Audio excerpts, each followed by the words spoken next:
প্রিয় ভক্তগণ, শ্রী শ্রী ওঙ্কারনাথ রচনাবলীর নবম খণ্ডের শ্রী শ্রী ধামামৃত, ধাম অমৃত, ধামামৃত মানে বিভিন্ন ধামের ব্যাপারে ঠাকুর সীতারামদাস ওঙ্কারনাথ উল্লেখ করেছেন এই অধ্যায়ে। তার মধ্যে থেকে অযোধ্যা ধামের কি মাহাত্ম্য তাই আপনাদের আগে শোনাচ্ছি। শিষ্য জিজ্ঞেস করছেন, দেব মানে গুরুদেবকে জিজ্ঞেস করছেন, কৃপা করিয়া আমার প্রাণারাম শ্রীরামের লীলাভূমি অযোধ্যার মাহাত্ম্য বলুন।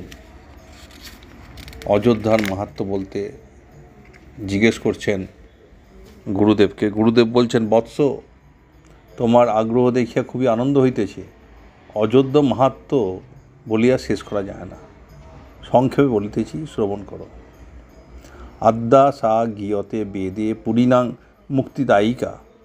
স্কন্দপুরাণ বিষ্ণুখণ্ডে বলা হচ্ছে, পুরী সকলের মধ্যে মানে সমস্ত শহরের মধ্যে মানে সমস্ত ধামের মধ্যে অযোধ্যাই আদ্যা।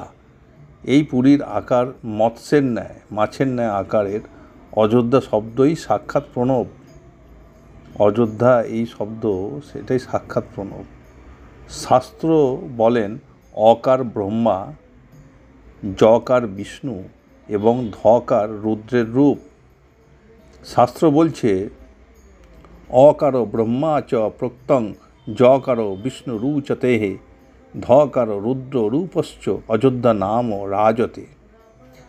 তো এখানে দেখা যাচ্ছে যে অযোধ্যার অকে ব্রহ্মা বলা হচ্ছে, জকে বিষ্ণু রূপ দেওয়া হচ্ছে এবং ধকারকে রুদ্রের রূপ বলা হচ্ছে। এই বর্ণত্রয়ে সম্পন্ন হয়ে অযোধ্যা বিরাজ করেন। এই পুরী যে মাত্র আদ্যাপুরী তাহা নয়, ইহার মাহাত্ম্য অপূর্ব। শিষ্য জিজ্ঞেস করছেন, দেব, আপনার কৃপায় অযোধ্যা মাহাত্ম্য শুনিয়া প্রাণপূর্ণ হইয়া উঠিতেছে, শ্রবণ পিপাসা বৃদ্ধিত হইতেছে, মানে শ্রবণের ইচ্ছেও বাড়ছে, আপনি আমাকে আরও বলুন। গুরুদেব বলছেন, বহু তীর্থই অযোধ্যায় বর্তমান, তাহাদের মধ্যে একটি স্বর্গদ্বার। স্বর্গদ্বার কেন বলা হচ্ছে? বলছে, যাহারা এই স্বর্গদ্বার ও তীর্থে ভক্তি সহকারে রামকে চিন্তা করিতে করিতে প্রাণত্যাগ করিবে, তাহাদিগের অবিচ্ছন্ন লোক লাভ হইবে এবং সকলেই ব্রহ্মলোকের পরবর্তী সন্তানিক নামক লোকে গমন করিবে। শিষ্য বলছেন, বাবা, আপনার কৃপায় আমি ধন্য, আপনি কৃপা করুন, মানে আরও বলুন। তখন গুরুদেব বলছেন, অযোধ্যাই সর্বোত্তম ক্ষেত্র। কেন বলছেন? বলছেন, সেইটা শ্লোকটা আমি আপনাদের শোনাই, অনেক বড় শ্লোক, তাই একটা তার সার বাংলায় যেটা হয়, বলছেন গুরুদেব, এই স্থানে যেরূপ মোক্ষ হয় অন্য কোনো ক্ষেত্রে সেই রূপ মোক্ষ হয় না। এই অযোধ্যা এক মহাক্ষেত্র। স্বয়ং হরি এই স্থানে বাস করেন বলিয়া এই ক্ষেত্র সর্বশ্রেষ্ঠ। মহাক্ষেত্র অযোধ্যার সেবা করিলে যাদৃশ্য মোক্ষ লাভ হয়। নমিষারণ্য, কুরুক্ষেত্রে, গঙ্গাধার ও পুষ্কর ক্ষেত্রে স্নান কিংবা এই সকল ক্ষেত্রে সেবা করিলেও তদ্রূপ মোক্ষ হয় না।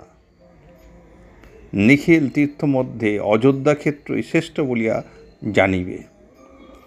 অপূর্ব মাহাত্ম্য। গুরুদেব বলছেন, আরও শোনো, আরও কি শোনা বাকি আছে, শুনুন।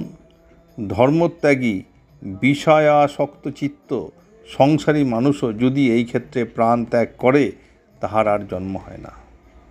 অযোধ্যার মতো তীর্থ আর নাই। এই তীর্থের মাহাত্ম্য বলিয়া শেষ করা যায় না। এটা গুরুদেব বলছেন। তার কোথা থেকে বলছেন উনি? বেদের একটি শ্লোক থেকে। শ্লোকটি হলো, বিষয়াসক্ত চিত্ত হপি ত্যক্ত ধর্ম রতি নরাহা ইহ ক্ষেত্রে মৃত সোইপি সংসারী ন পুনর্ভবেত।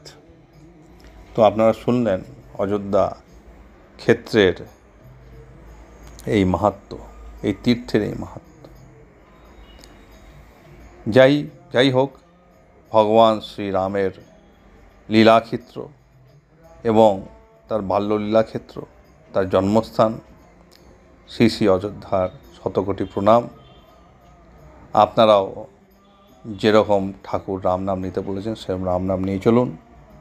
হরে কৃষ্ণ কৃষ্ণ কৃষ্ণ হরে হরে, হরে Ram Ram Ram Hare Hare.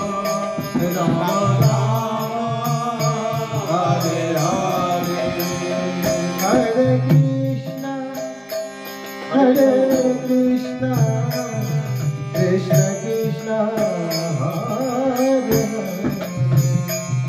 Hare, Hare Rama, Rama Rama, Hare Hare. Hare Krishna, Krishna Krishna, Hare Hare Rama, Rama Rama, Hare Hare. Hare Krishna, Krishna Krishna, Hare Hare. Hare Rama, Rama Rama, Hare Hare. Hare Krishna, Krishna Krishna, Hare Hare. Hare